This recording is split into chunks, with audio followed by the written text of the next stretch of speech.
Good afternoon. Today, I would like to talk to you briefly just about some of the things that I've encountered since um, moving towards my desired and required state of expression. When people don't understand why it is that you do what you do or make the choices that you make, they unintentionally project their feelings and concerns onto you. For instance, if you decide that you are ready to leave a particular profession and you have peers and friends and acquaintances that you've encountered during your employment at a particular company, they instantaneously, without thinking, put themselves in your shoes in terms of the act of quitting or leaving a career, quitting a job. Rather than take into consideration who you are as a person, who you've proven or shown yourself to be, they immediately begin to think of how they would respond in your situation, even though they have no idea who you are truly at your core, nor totally why you make the decisions that you do. This is called projection. This is called projection because even though a person may not say this is what I would do if I was you, when they provide their opinion and or advice or guidance on that which you are choosing to do, that's essentially what they are saying. Is this is what I would do if I were you. And so I am recording today because I want to let the world know that it does not matter what you would do if you were me, because first of all, you're not me. Secondly, you will never be me. Thirdly, you have no idea what it's like to walk in my shoes. None. And you never will. However, because we are connected through the energy that we share in this universe, there is the capacity for you to somehow connect with me such that you may be able to feel my vibe, so to speak, but that's only if you are alive inside. If you have allowed yourself to awaken to your full awareness, or at least close to that awareness, then perhaps you have some concept because we're activated on the same frequencies. Perhaps you have some concept of what I may be experiencing in my life. But until you come on up to 106.9 or 107.1, you have no idea. When you're vibrating down here on 97.3 or 87.2 or wherever it is you may be vibrating without really realizing you're vibrating that low, there's no possible way that you can connect with me up here. I'm not saying that I'm higher than you. What I am saying is that I operate at a different frequency than you do, and therefore I vibrate on a higher level than you do. So, until you can actually make your way up to the frequency that I vibrate on, you have no clue. You have no clue. And everything that I do, everything that I share is actually to give you a clue. It's what I call sowing seed. But until you actually allow those seeds that have been planted, not just by me, but many others who have come before me and coming simultaneously with me that are dropping seed, dropping word, dropping hints, until you allow those seeds to take root in your garden, yeah, I'm going to say they'll never grow. And a wise pastor once said to me that anything that's not growing, GROIN, is dead. And then there's another wise soul, whether fictional, mystical, or real. This wise soul said that let the dead bury the dead. I must be about my father's business. Hmm. Who said that? Well, it was coined, the statement was quoted to be a statement made by none other than the very one and only Jesus Christ. Um, I used to wonder myself, what exactly did Jesus mean when he said, let the dead bury the dead? And even as a minister, I had no real idea of what that meant until I moved beyond traditional Christian teachings and began to discover and research on my own independently of a pastor or a church. And some would call that know thyself. So as I was knowing myself, as I was learning myself, as I was becoming myself, I discovered that letting the dead bury the dead equates to letting those who are spiritually dead bury those who are physically dead. And as a result of that, I typically won't even go to a funeral because the individual that once inhabited the vessel that lay in the coffin, yeah, he's not there. She's not there. They're gone. They've been gone. As soon as the body died, the spirit that resided in that body moved on. Where? I don't know. But I can say from experience that the spirit or the energy or the breath of life that once inhabited a body never dies. It never dies.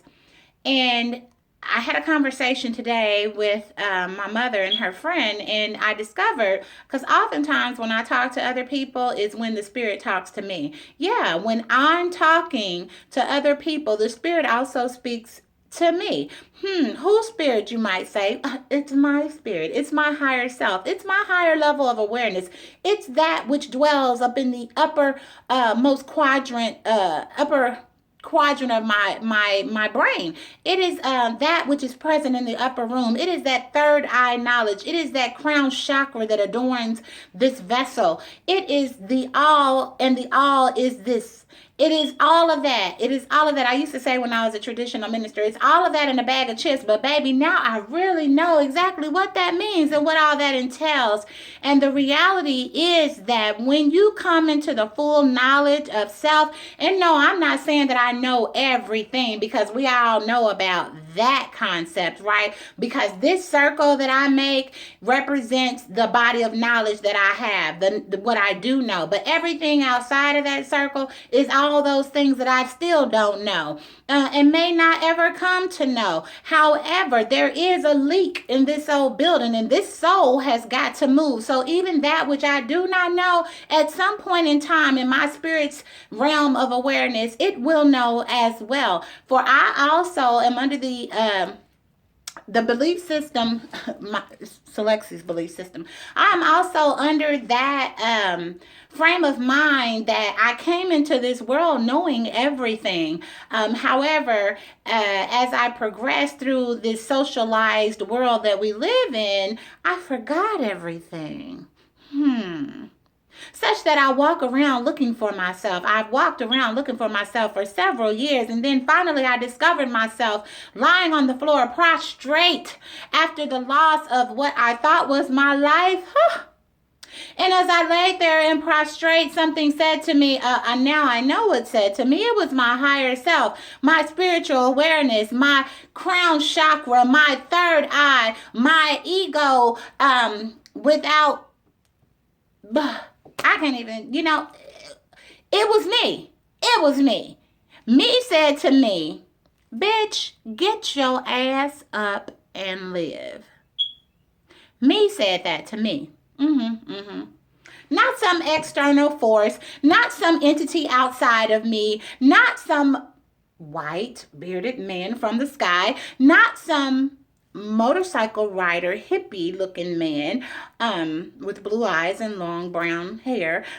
Yeah, it was me. Me said that to me. Me said, bitch, get your ass up and live. Now, you might say, why would your higher self, your spirit, call you, your physical self, a bitch? Well, here's the thing. When I tell you that I was steeped in hell, when I tell you that the coals were wrapped around my ankles, when I tell you that I could smell the stench of my own flesh burning, when I tell you that the flames were rising up and wrapping around my waist, and I laid there in that mess. Yeah, the only word, because it used to be a fighting word. Y'all know some of y'all young girls know what I'm talking about back in the day. And for some of y'all today, let another woman call you a bitch. You could be sleep, have been sleep, rolling around in your circadian rhythm, deep sleep, trance, REM sleep, okay? But you hear somebody call you a bitch, your ass is gonna get up, okay?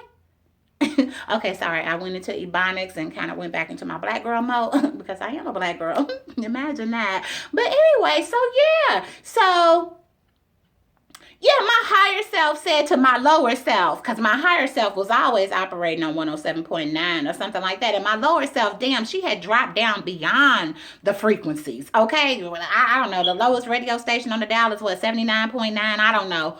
She was lower than that.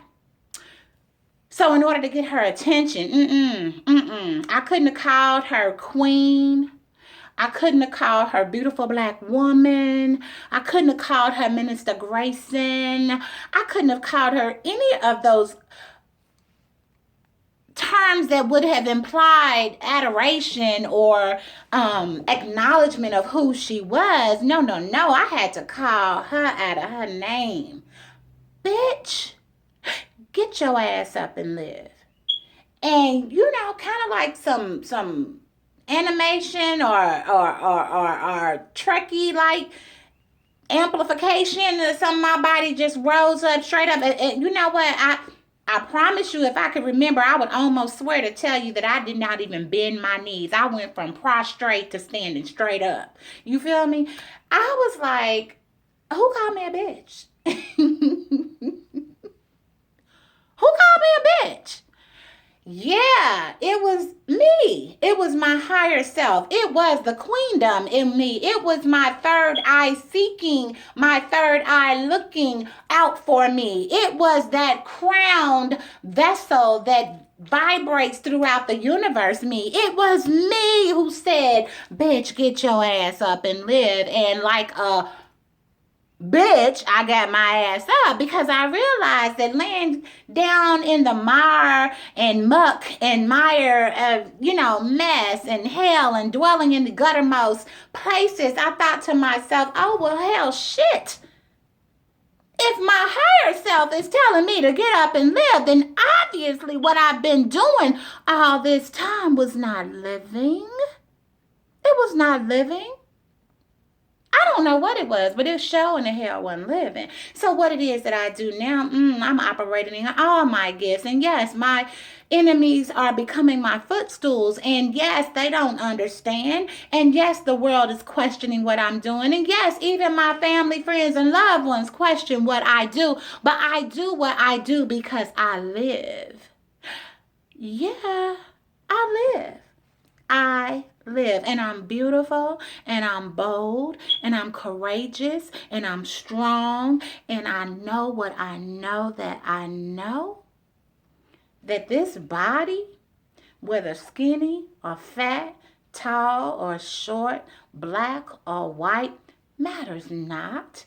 It is what is on the inside of this body that lives. You feel me? So I write the way that I choose to write. And I sing the way that I choose to sing. And I live this life the way that I choose to live. And I really don't care what anyone else thinks. Because the reason I am here is to show you through the way that I walk, through the things that I say and do,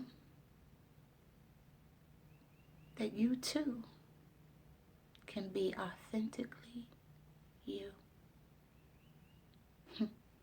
Imagine that. And here you spent all your life trying to be somebody else, trying to please somebody else, trying to make somebody else happy. When all your spirit ever came here to do is live, to express. So fuck the system, buck the system. Do what you want to do. Be who you want to be. Say what you want to say. Go where you want to go. Live how you want to live. because you choose to. And I'll say this in closing. My dad, Jimmy Toes, used to say, the only thing I gotta do is eat, shit, and die. Well, guess what? If you don't eat, you probably won't shit, but you still gonna die. And a friend of mine, her dad used to say, all I gotta do is stay black and die. What I got from that is what he was saying was, I live effortlessly. I live effortlessly. I live effortlessly. Therefore, everything that I do happens naturally. I do what I do because that's what I'm supposed to be doing. I do what I do because that is what comes naturally to me. I just allow it to flow. I open up and I let it flow. Wherever it goes, I don't know. And guess what? I don't care. I'm just living this life on purpose. Because I'm the only one that can live it through this temple, through this vessel. The spirit that operates through me wishes to express itself through me, and this is my expression. And I love it. See you later.